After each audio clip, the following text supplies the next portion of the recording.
अगर आप लोगों ने पार्ट 1 नहीं देखा है तो पहले वो देखा लीजिए, नहीं तो ये समझ में नहीं आएगा। पीपल के नीचे जलता दिया अचानक फड़फड़ाया और बुझ गया। रामू काका की आंखें बस स्टैंड की तरफ ही जमी थीं। काका बोले, जो तुमने अभी देखा वो कमली नहीं। छोटू की सांस अटक गई। वो बोला, तो फिर कौन? काका ने थरथराती आवाज में कहा, बस स्टैंड खुद। जिस जगह पर कोई आत्मा बरसों इंतजार करे वो जगह भी कुछ बन जाती है। गांव का ये बस स्टैंड सिर्फ कमली का नहीं था। बरसों में एक मजदूर कुचला गया, एक बच्चा खो गया, एक बूढ़ा ठंड में मर गया।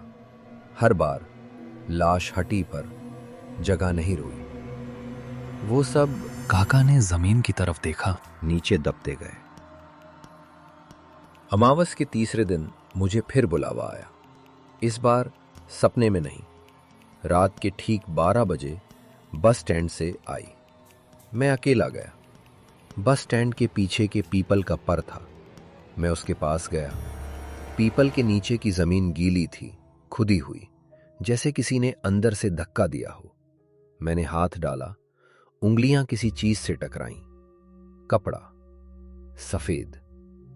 और तभी मेरे कान के पास किसी ने फुसफुसाया, बस एक और चाहिए। मेरे हाथ से दिया गिर गया। अंधेरा हो गया। जो दिखा वो कमली नहीं थी। जमीन से एक चेहरा उभरा। आंखें नहीं थी, मुंह खुला था और आवाज सबकी मिली जुली थी। हम सब छूट गए थे। मैं भागा। पीछे से बस स्टैंड हंसा। अगले दिन से बस स्टैंड पर कोई बस नहीं रुकती। ड्राइवर कहते वहां साया खड़ा रहता है। सरकार ने नया स्टैंड बनवा दिया, पुराने पर ताला लगा दिया। रामू काका ने चाय का आखिरी घूंट लिया। छोटू ने कांपते हुए पूछा, तो काका वो अब? काका बोले, कुछ जगहें मुक्त नहीं होती, वो बस भूखी रहती हैं। उसी पल बंद पड़े बस स्टैंड से घुंघरू की आवाज आई और किसी ने धीरे से कहा, एक और। पीपल का पत्ता गिरा। इस बार पीपल हिला। पीपल के पत्ते हिल रहे थे, लेकिन अब हवा शांत थी। रामू काका ने धीरे से कहा, अब आखिरी बार देखना है, सब खत्म होगा। बस स्टैंड पर सफेद साड़ी में कोई खड़ी थी, लेकिन इस बार आंखों में आंसू नहीं थे, चेहरे पर शांति थी।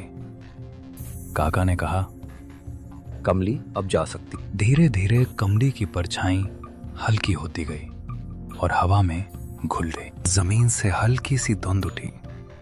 गांव के पुराने राज जो बरसों दबे थे सब हल्के पड़ने लगे। तभी पंडित ब्रिजमोहन वहां आए और बताया, अब सब आत्माएं मुक्त हो गई हैं। कहीं कोई अधूरा इंतजार नहीं रह गया। बस स्टैंड भी अब खाली और शांत है। रामू काका ने चाय का कप उठाया, कहा, देखा बेटा, कुछ डर खत्म भी हो सकते हैं, बस साहस चाहिए। बस स्टैंड अब वही शांत जगह बन गया।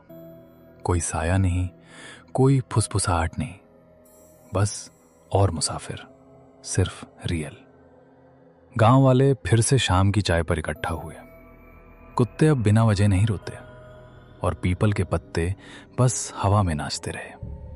रामू काका ने आखिरी बार कहा, कहानी खत्म हुई, अब बस यादें बची हैं, डर नहीं। अगर आप लोगों को वीडियो अच्छा लगा तो इसको लाइक और चैनल को सब्सक्राइब कर दीजिए।